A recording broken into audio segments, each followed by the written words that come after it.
The morning sun burned hot over the dusty training grounds of Naval Station Great Lakes. Sarah Chen stepped off the bus with 23 other recruits, her small frame nearly lost among the sea of much larger bodies. At 5 feet 4 inches and barely 130 pounds, she looked more like she belonged in a college library than a military boot camp. The other recruits barely glanced her way as they formed their first formation. Most were young men fresh out of high school, their muscles already defined from years of football and wrestling. The few women in the group were clearly athletes, too. Tall, broad-shouldered, and confident in their movements. Sarah kept her eyes forward as their drill instructor, Petty Officer Martinez, began his welcome speech. His voice boomed across the courtyard like thunder, making several recruits jump. But Sarah remained perfectly still, her posture straight and her breathing controlled. "Listen up, maggots!" Martinez shouted. "For the next 8 weeks, this place will be your home, your school, and your worst nightmare all rolled into one. Some of you think you're tough. Some of you think you know what hard work means. You're all wrong." As they were assigned to their barracks, Sarah found herself bunked next to Jessica Walsh, a former college volleyball player from Ohio. Jessica was everything Sarah wasn't. Tall, blonde, and obviously strong. She looked at Sarah with barely concealed amusement. "First time away from home, sweetheart?" Jessica asked, her voice dripping with condescension. "This isn't summer camp. You sure you're in the right place?" Sarah simply nodded and began organizing her gear with methodical precision. Every item went exactly where it belonged, folded to perfect specifications that exceeded even the military's strict standards. Jessica watched with growing annoyance as Sarah's area became a model of military perfection while she was still struggling with her own equipment. The first few days of training were brutal for everyone, but especially challenging for Sarah. During physical fitness tests, she struggled to keep up with the pack during runs. The obstacle course seemed designed for people twice her size. When they practiced combat techniques, her training partners often treated her like she might break. The mockery started small, whispered comments about her size. Snickers when she asked for help reaching high equipment. Eye rolls when instructors had to modify certain exercises for her shorter reach. But as the days went on, the comments became more open and cruel. "Hey, Tiny!" called out Marcus Rodriguez during one particularly difficult training exercise. "Maybe you should try the Girl Scouts instead.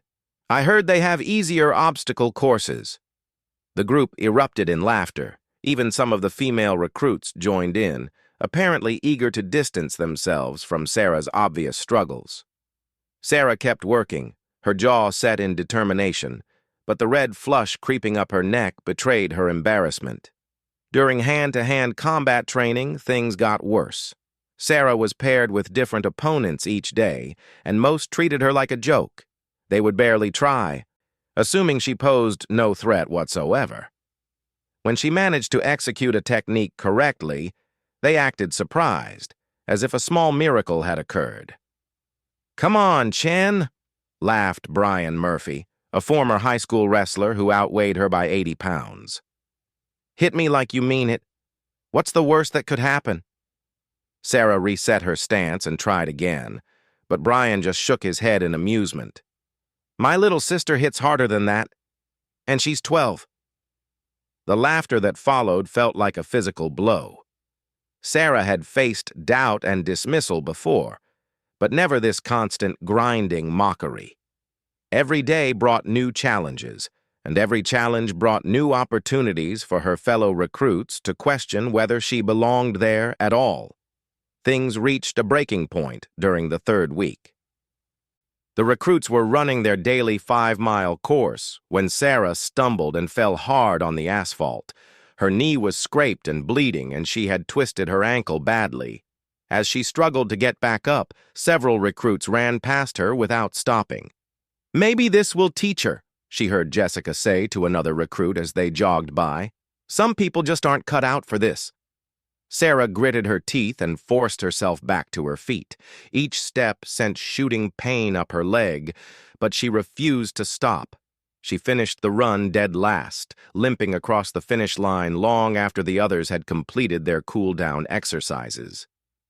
Petty Officer Martinez was waiting for her, his expression unreadable. "Chen," he said quietly, "you need to see the medic about that ankle." "I'm fine, sir," Sarah replied, though she was clearly favoring her injured leg. Martinez studied her for a moment.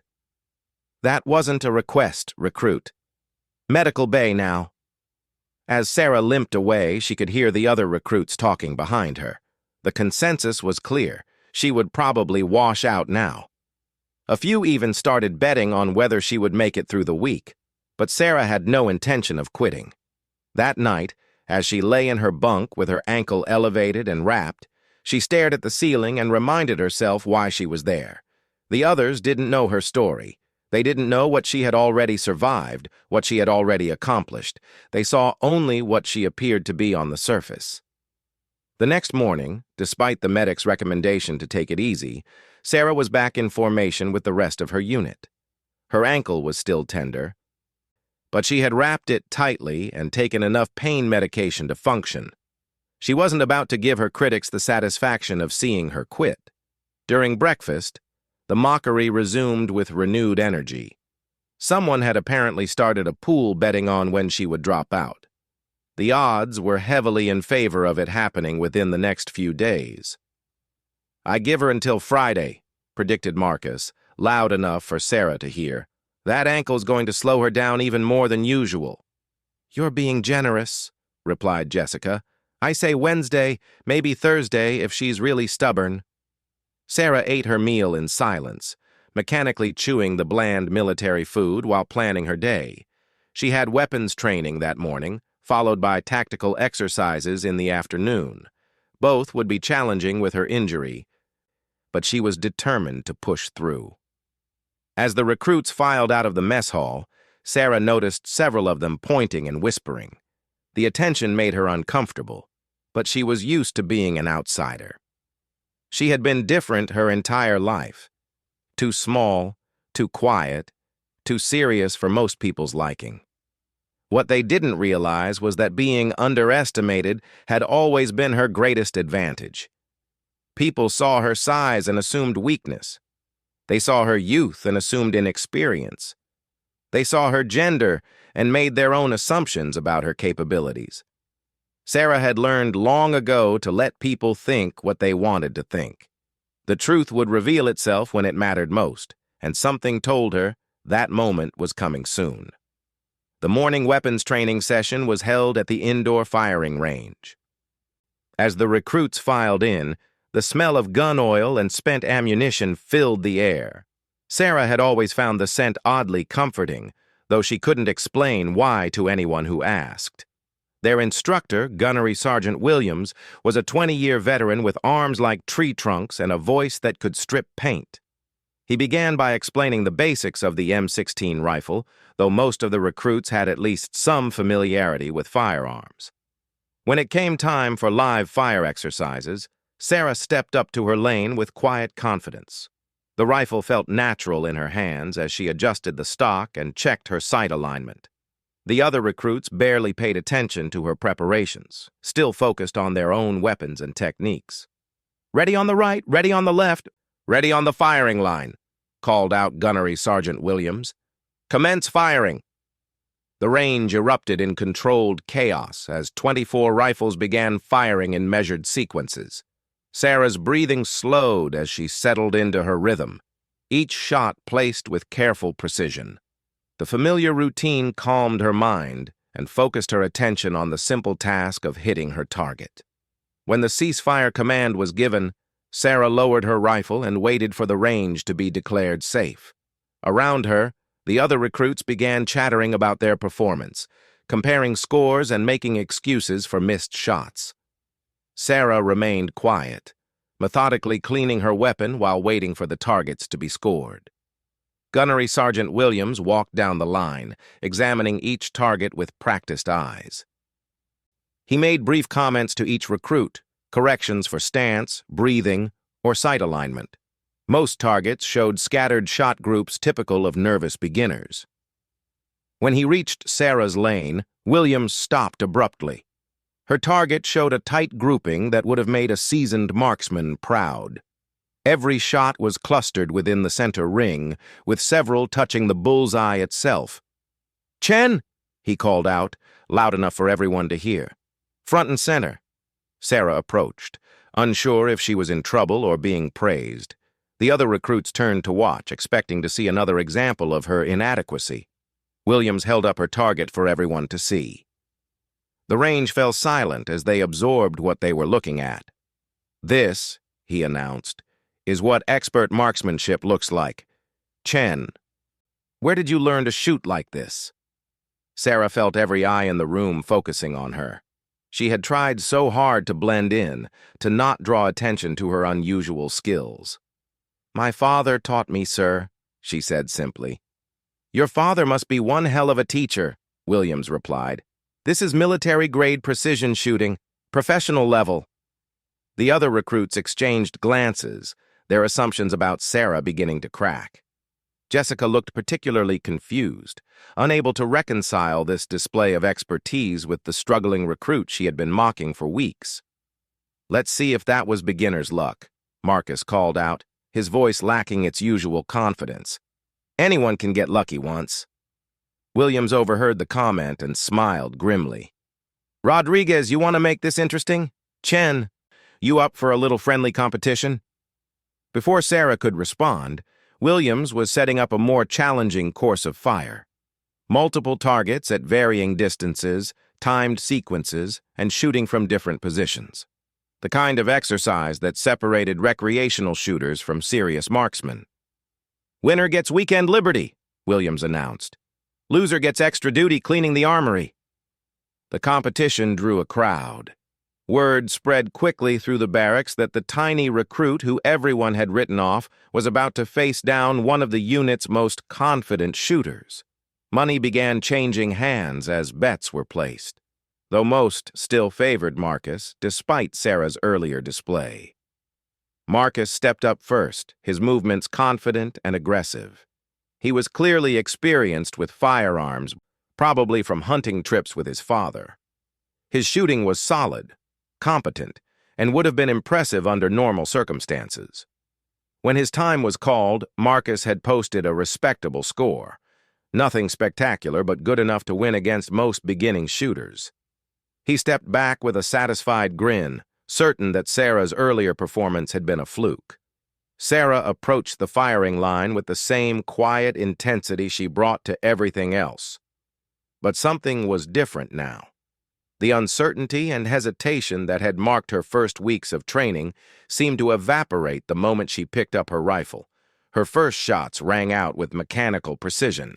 Each target fell in sequence, her transitions between positions smooth and practiced. She moved like someone who had done this thousands of times before. Her body memory taking over from conscious thought. The watching crowd grew quieter as Sarah's performance continued. This wasn't lucky shooting or beginner's enthusiasm. This was the kind of marksmanship that took years to develop, the kind that came from intensive training and constant practice. When the final buzzer sounded, even Gunnery Sergeant Williams looked impressed. Sarah's score wasn't just better than Marcus's. It was better than Williams' own qualification score from his last annual test. "Where exactly did your father teach you to shoot, Chen?" Williams asked, his voice carrying a new note of respect. "Various places, sir," Sarah replied, automatically checking her weapon's safety. "We moved around a lot when I was younger." The evasive answer only deepened the mystery. Sarah's fellow recruits began looking at her with new eyes, trying to reconcile this display of professional-level shooting with everything they thought they knew about her. The questions continued throughout the day, but Sarah deflected them all with polite non-answers. Yes, she had done a lot of shooting growing up. No, she hadn't mentioned it because it didn't seem relevant. Yes, her father had been in the military, but she didn't elaborate on his service. By dinner time, the entire company had heard about the shooting competition. Sarah found herself the center of unwanted attention as recruits peppered her with questions she couldn't or wouldn't answer. The mockery had stopped, replaced by curiosity and growing respect, but the attention was almost worse. "Come on, Sarah," Jessica pressed during evening chow. "You can't just demolish our best shooter and then act like it's no big deal. Where did you really learn to shoot like that?" "My father was a good teacher," Sarah repeated, focusing intently on her meal. "What branch was he in?" asked another recruit. "Army? Marines?" Sarah's fork paused for just a moment before she continued eating. "He served his country," she said quietly. "That's all that matters." The non-answer frustrated her questioners, but something in Sarah's tone warned them not to push further. There were clearly subjects she wouldn't discuss, secrets she wasn't ready to share. That night, as the barracks settled into the quiet routine of evening inspection and lights out, Sarah lay in her bunk thinking about the day's events. She had worked so hard to keep a low profile, to avoid drawing the kind of attention that led to uncomfortable questions. But the shooting competition had changed things. Her fellow recruits were no longer dismissing her as a weak link who would wash out. Instead, they were studying her with new interest, trying to figure out what else she might be hiding. The next few days brought new challenges and new opportunities for Sarah to surprise her fellow recruits. During urban combat exercises, she moved through mock buildings with a fluidity that spoke of extensive training. Her knowledge of tactics and small unit operations seemed far too advanced for someone who had never served before. When they practiced field medicine, Sarah's hands moved with the confidence of someone who had applied tourniquets and pressure bandages under stress, not just in classroom demonstrations. She knew which wounds were immediately life-threatening and which could wait for evacuation. During navigation exercises, she could read terrain features and use a compass with the precision of someone who had spent years moving through hostile territory. Her ability to estimate distances and identify potential threats was remarkable for a supposed civilian. Each display of unexpected competence added to the growing mystery surrounding Sarah Chen. The other recruits began watching her more carefully, noting details they had previously overlooked. The way she carried herself was subtly different from typical new recruits. Her situational awareness was constant and automatic. She never seemed surprised by loud noises or sudden movements. When instructors demonstrated new techniques, she often appeared to be refreshing existing knowledge rather than learning something completely new. "There's something different about her," Jessica confided to her bunkmate one evening. "The way she handles weapons, the way she moves during tactical exercises, it's like she's done this all before." "Maybe she went to some kind of military school," suggested the other recruit, "or summer camps that taught this stuff." But even that explanation didn't fully account for Sarah's level of competence. Military school might explain some weapons familiarity and basic tactics, but not the kind of unconscious competence she displayed in high-stress situations. The mystery deepened during a particularly challenging night exercise. The recruits were split into small teams and tasked with infiltrating a mock enemy position without being detected. Most groups were caught within the first hour, their movements too obvious and their coordination poor. Sarah's team took a different approach. Under her quiet guidance, they moved like ghosts through the darkness, using terrain features and shadows to remain invisible. Their infiltration was so successful that the instructors had to search for them with night vision equipment. "Chen," called out the exercise controller when they were finally discovered at the objective. "Have you done this before?" "Training exercise, sir," Sarah replied, her answer technically accurate but incomplete. "What kind of training?" "The kind that prepares you for real situations, sir." Again, the evasive response that revealed nothing, while implying much more than she was willing to share. As the weeks progressed, Sarah's reputation evolved from liability to enigma. The other recruits stopped questioning whether she belonged there and started wondering what her real background was. The subtle signs were everywhere once you knew to look for them. Her physical conditioning, while not flashy, was far more complete than typical civilian fitness. She could carry heavy loads for long distances without complaint. Her endurance during extended exercises was remarkable. She seemed immune to the kind of physical discomfort that broke down most new recruits. More tellingly, she never seemed truly challenged by the mental stress that accompanied military training. While other recruits cracked under pressure or made mistakes when adrenaline kicked in, Sarah remained calm and focused. She processed complex tactical situations quickly and made decisions with confidence. The instructors began taking notice as well. Petty Officer Martinez started watching Sarah more carefully during training exercises, noting her advanced skills and mysterious background. Other staff members began asking questions about the quiet recruit who consistently outperformed expectations. It all came to a head during a particularly hot afternoon training session. The recruits were practicing combat techniques in full gear, and the temperature had climbed above 90 degrees. After hours of intensive drilling, most were exhausted and soaked with sweat. During a brief rest break, Sarah rolled up her sleeves to cool off, an unconscious action that she immediately regretted. But it was too late. Several recruits had already seen what was revealed on her left forearm, and their shocked expressions drew more attention. The tattoo was small but unmistakable, a gold trident surrounded by an eagle, anchor, and flintlock pistol. Every person in the military knew that symbol, but seeing it on Sarah's forearm created a moment of stunned silence that seemed to stretch forever. Marcus was the first to find his voice. Is that a seal trident?" Sarah quickly pulled her sleeve back down, but the damage was done. The other recruits began crowding closer, their questions coming in rapid-fire succession. How did she get that tattoo? What did it mean? Who was she really? "Back off, all of you," came a sharp command from behind them. The group turned to see Commander James Mitchell approaching, his expression unreadable. Mitchell was the senior SEAL officer overseeing certain aspects of their training, a decorated veteran with 25 years of service. His eyes were fixed on Sarah with an intensity that made everyone else step back. "Chen," he said quietly, his voice carrying the authority of absolute command. "A word."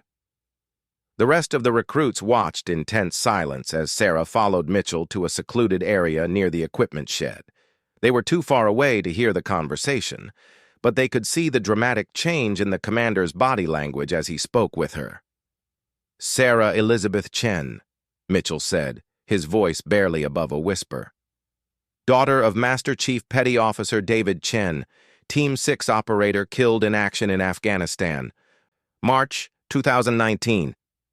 Sarah's carefully maintained composure finally cracked. "Sir, Your father was my teammate for 6 years, Mitchell continued, his stern expression softening. Dave talked about you constantly, showed us pictures, bragged about how you could outshoot half our unit by the time you were 16. The words hit Sarah like a physical blow. For 4 years, she had carried the weight of her father's death alone, never speaking about him to anyone who might understand who he really was. Hearing his name spoken with such respect and affection broke down walls she had spent years building. "He never wanted this life for you," Mitchell said gently. "Spent years trying to keep you away from the military, trying to give you a normal childhood, but you were too much like him, weren't you? Too stubborn, too driven, too dedicated to serving something bigger than yourself." Sarah nodded, unable to trust her voice. Her father had indeed tried to steer her toward college, toward a safe civilian career. But she had grown up on military bases around the world, surrounded by heroes who served their country with quiet dignity. The civilian world had never felt real to her. "The tattoo," Mitchell said, glancing at her covered forearm. "That's not regulation. You shouldn't have it." "Sir, I can explain." "Your father earned that trident through blood, sweat, and sacrifice that most people can't even imagine," Mitchell interrupted. And according to what I heard about the raid where he died, he saved 17 American lives and 6 civilians before taking the shot that killed him. Sarah's eyes filled with tears she had been holding back for years. Her father's death had been classified at the highest levels. She had never known the details of his final mission, only that he had died serving his country. "The Navy gave you that tattoo, didn't they?" Mitchell asked. "At his funeral, as a tribute." "Yes, sir. His commanding officer said that I carried his spirit, his dedication, that I had earned the right to carry his symbol." Mitchell nodded slowly. "And then you enlisted under your mother's maiden name, hoping no one would make the connection, hoping you could prove yourself without anyone knowing who your father was." "I didn't want special treatment, sir. I wanted to earn my place on my own." "Sarah," Mitchell said, his voice filled with understanding, "you've been earning your place since you were 5 years old, learning to shoot in the mountains of Colorado while your dad was between deployments. You've been earning it through every base school where you had to start over, every time you moved to a new country, every night you waited for him to come home from missions he couldn't talk about." The conversation was interrupted by the approach of Petty Officer Martinez, who had noticed the extended discussion and was concerned about his recruit. When he saw the tears on Sarah's face, his protective instincts kicked in immediately. "Sir, is there a problem with Chen?" Martinez asked, stepping protectively closer to Sarah. Mitchell looked at the drill instructor with newfound respect. "Actually, Petty Officer, there might be a solution. How would you feel about having a former Team 6 legacy training with your recruits?" Martinez's eyes widened as the implications sank in. "Sir, are you saying—" Sarah's father was Master Chief David Chen, 6-year Team 6 veteran, Navy Cross recipient, killed in action defending American forces in Afghanistan. Sarah here has been trained by one of the finest operators in naval special warfare history." The news hit Martinez like a thunderbolt. He looked at Sarah with completely new eyes, suddenly understanding her advanced skills, her unshakable composure, her unconscious competence in high-stress situations. "That explains everything," he said quietly. "Sir, with your permission, I think the other recruits deserve to know who they've been serving alongside." Mitchell nodded. "I agree.